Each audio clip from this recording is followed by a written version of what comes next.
The second half of the book of Zechariah began with the question of whether or not Judah should continue to observe the fast in remembrance of the destruction of the temple. Zechariah indicates that there would be a day in the future when the fast days mourning this destruction of Jerusalem and the temple would be turned to days of joy. In this last section of Zechariah, he describes the events leading up to the day of joy for Judah and Israel. The last chapter of Zechariah doesn't begin with victory. It begins with the defeat of Jerusalem. This defeat may be connected with the end of chapter 13, when 2/3 of the people in Judah are cut off and die. So what events turn this defeat into the ultimate victory of God? The establishment of the rule of the king, and sadness turned into joy. And how do these prophecies about this victory point to Messiah Yeshua? I'm Dan Cathcart, and this is the Voice of the Prophets.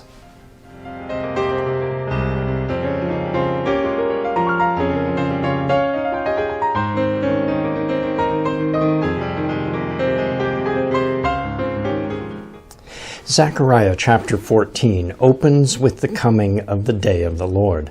As we have learned throughout our study of the prophets, the day of the Lord is not necessarily a good thing. It means judgment for those who don't follow the Lord or have forsaken the Lord. In this opening verse of chapter 14, judgment falls on Jerusalem. Look at Zechariah 14, 1 and 2. Behold, the day of the Lord is coming, and your spoil will be divided in your midst. For I will gather all the nations to battle against Jerusalem. The city shall be taken, the houses rifled, and the women ravished. Half of the city shall go into captivity, but the remnant of the people shall not be cut off from the city.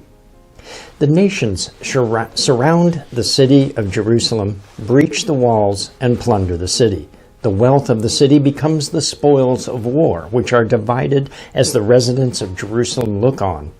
Half of the residents will be taken into captivity, while half remain in the occupied city. Yeshua describes this battle when he warns his followers to flee before the city is taken. Luke 21, 20 through 23. But when you see Jerusalem surrounded by armies, then know that its desolation is near. Then let those who are in Judea flee to the mountains. Let those who are in the midst of her depart, and let not those who are in the country enter her. For these are the days of vengeance, that all things which are written may be fulfilled. But woe to those who are pregnant, and to those who are nursing babies in those days, for there will be great distress in the land, and wrath upon this people. Matthew and Mark tell us that the abomination of desolation had at this time already been set up in the temple. The holy place of God will already be desecrated before this battle during which Jerusalem is defeated. Now, this is not the battle that Zechariah describes in chapter 12, when the nations are unsuccessful in taking the city. In that battle, Jerusalem is like a cup of trembling and a heavy stone to the nations that cannot be moved. Zechariah 12, 2 through 3. Behold, I will make Jerusalem a cup of drunkenness to all the surrounding peoples, when they lay siege against Judah and Jerusalem. And it shall happen in that day that I will make Jerusalem a very heavy stone for all peoples. All who would heave it away will surely be cut in pieces, though all nations of the earth are gathered against it. In the aftermath of the battle during which Jerusalem prevails, God opens the eyes of his people to see the Messiah whom they had pierced. However, the battle described in chapter 14, Jerusalem is taken. Where are those who believed after the previous battle and saw that Yeshua was their Messiah? Now, hopefully, they had taken the words of Yeshua to heart and had already fled the city. This is what the first century Jewish believers did when the Roman army surrounded Jerusalem in 67 AD. According to the historian Eusebius, they fled across the Jordan to Pella of Perea, where they safely waited out the war. Now, John describes the future flight from Jerusalem in the book of Revelation. Israel described as a woman clothed with the sun, with the moon at her feet, and wearing a crown of 12 stars, flees to the wilderness for a time, times, and half a time, which is 3.5 years. Revelation 12, verse 14. But the woman was given 2 wings of a great eagle, and she might fly to the wilderness, to her place, where she is nourished for a time, and times, and half a time, from the presence of the serpent. 2 witnesses remain in the city to set apart and guard the temple, the altar, and those who worship in it. Revelation 11, 1-3. And a reed like a rod was given to me, and the angel stood, saying, Rise up and measure the temple of God, and the altar, and those who worship in it. But leave out the court which is outside the temple, and do not measure it, for it was given to the nations, and they will trample the holy city 42 months. And I will give power to my 2 witnesses, and they will prophesy 1,260 days, clothed in sackcloth. The others who remain in the city of Jerusalem after it is taken are those who mock and scorn the 2 witnesses, eventually rejoicing at their deaths. The city at this time is described as like Sodom and Egypt, Revelation 11, verse 8. And their dead bodies will lie in the street of the great city, which is spiritually is called Sodom and Egypt, where also our Lord was crucified. At the end of the 3.5 years, coinciding with the resurrection of the 2 witnesses, the Lord will appear over Jerusalem and step down on the Mount of Olives. Zechariah 14, 3-4. And the Lord shall go out and fight against those nations, like the day he fought in the day of battle. And his feet shall stand in that day on the Mount of Olives, which is before Jerusalem on the east. And the Mount of Olives shall be divided from its middle, from the east and to the west, a very great valley.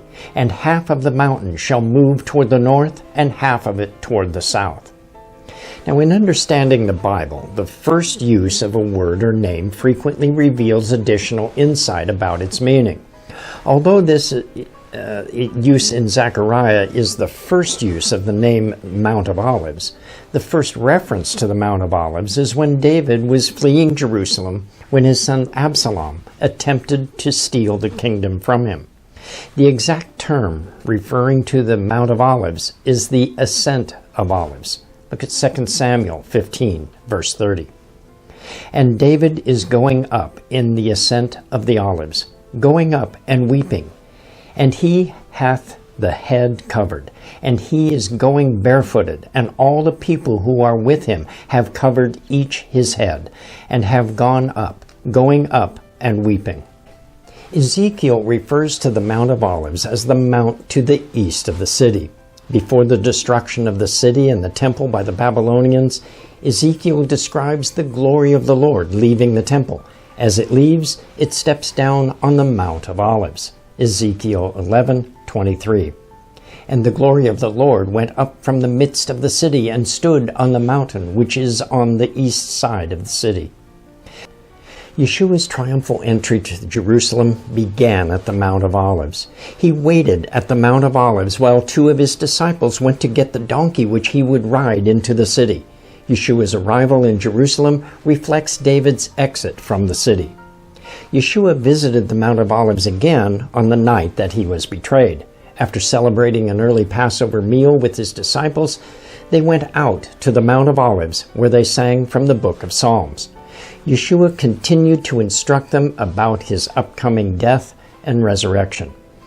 They were still on the Mount of Olives when Judas arrived with the high priest and the priest's guards to arrest Yeshua.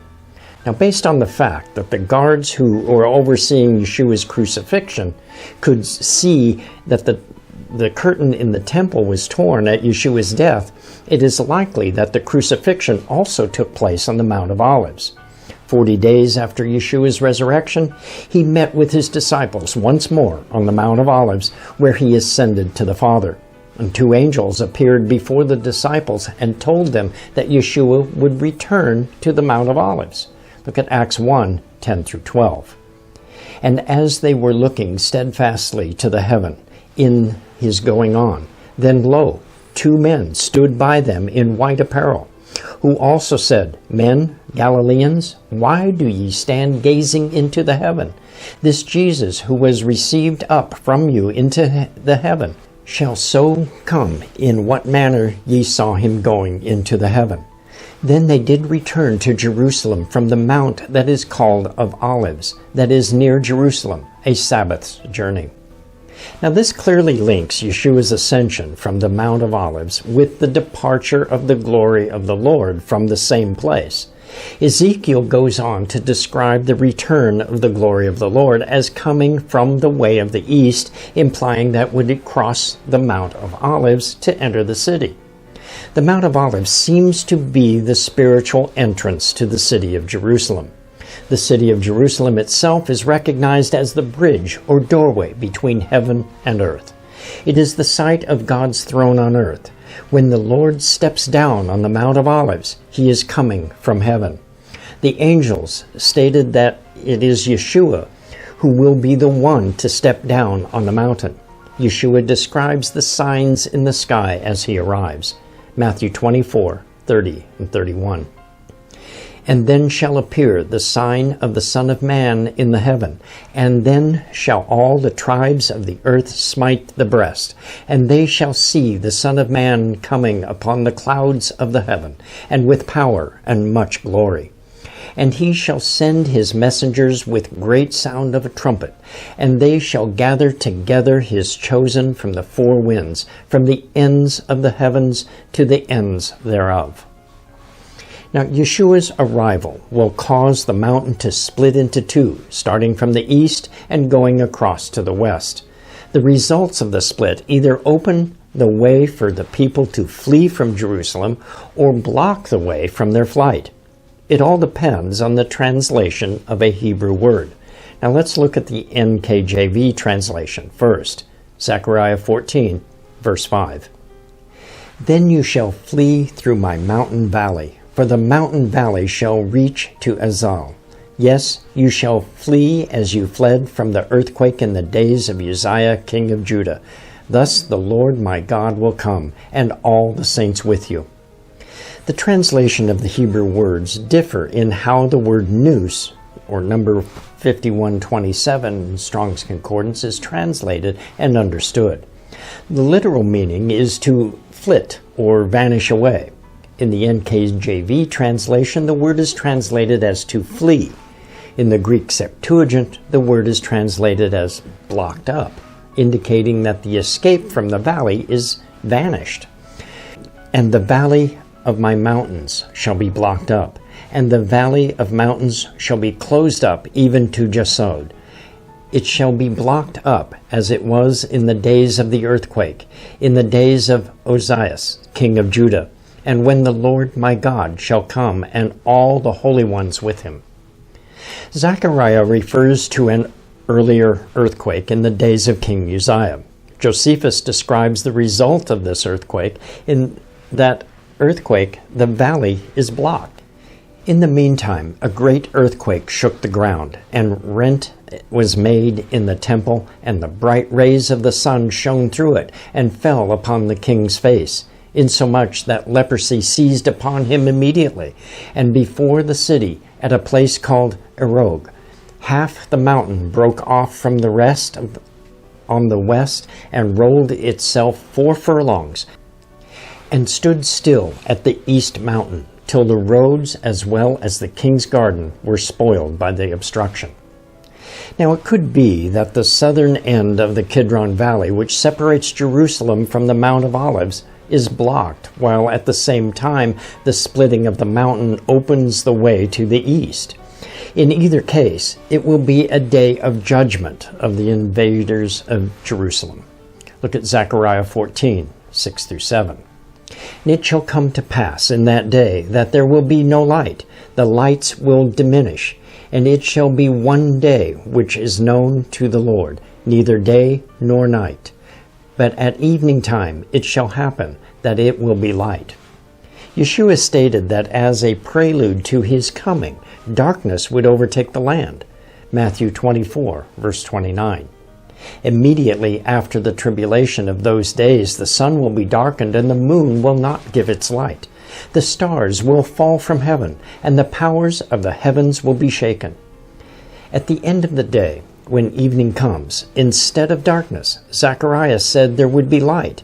This indicates the presence of the Lord in the city. Isaiah and the book of Revelation describe how the light of the Lord's presence illuminates the city.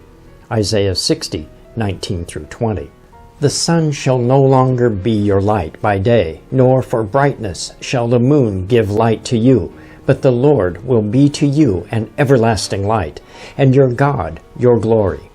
Your sun shall no longer go down, nor shall your moon withdraw itself, for the Lord will be your everlasting light, and the days of your mourning shall be ended.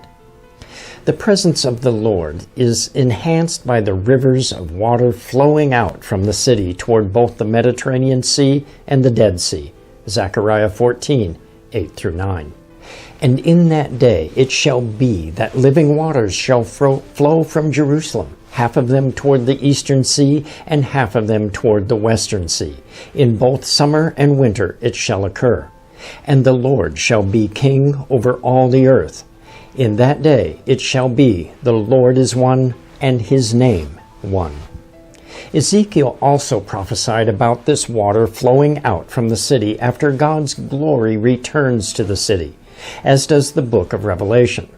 Now, Jerusalem will end up being the highest point around when the surrounding hills become flat plains. Zechariah 14, verse 10. All the land shall be turned into a plain from Geba to Rimmon, south of Jerusalem. Jerusalem shall be raised up and inhabited in her place from Benjamin's gate to the place of the first gate and the corner gate, and from the tower of Hananiel to the king's wine presses. Zechariah continues with a more detailed description of the wrath God pours out on the armies that attacked and invaded Jerusalem. They will experience a plague that has the skin melting off their bodies. In panic and confusion, they will turn against each other. Judah will join in the battle and take all the spoils. Zechariah 14, verse 14. And Judah also shall fight at Jerusalem, and the wealth of all the nations all around shall be gathered, gold and silver and clothing in great abundance. This chapter opened with the nations invading Jerusalem and taking all the spoils. At the conclusion of this battle, Judah retrieves all the spoils and more. They gather in all the wealth of the nations. The book of Zechariah concludes with a description of the yearly celebration of the Feast of Sukkot or Tabernacles. Zechariah 14, verse 16. And it shall be, everyone who is left of all the nations which came up against Jerusalem shall go up from year to year to worship the King, the Lord of hosts, and to keep the Feast of Tabernacles. The entire city will be holy to the Lord. So many offerings will be brought to the temple that all the pots in Jerusalem will be used for that purpose. Look at Zechariah 14, 20 and 21. In that day there shall be on the bells of the horses holy to the Lord, and the pots in the Lord's house shall be like the bowls before the altar. Yea, every pot in Jerusalem and in Judah shall be holy to the Lord of hosts. And all those who sacrifice shall come and take of them and boil in them. And in that day there shall no longer be a traitor in the house of the Lord of hosts. No unclean thing will be able to enter the city, and no traitor or crooked merchant will enter the house of the Lord. The second half of the book of Zechariah began with the question of whether the Jewish people should continue to keep the fast associated with the destruction of the temple by the Babylonians. Zechariah never completely answered the question, but he ends his response to their question by stating that one day the fast days would be turned to celebrations, and men from every nation would grab hold of a Jewish man and plead to be taken to the house of God. These words will be fulfilled when all the nations join and worship God at the Feast of Tabernacles. I'm Dan Cathcart for Moed Ministries International. Shalom and be blessed.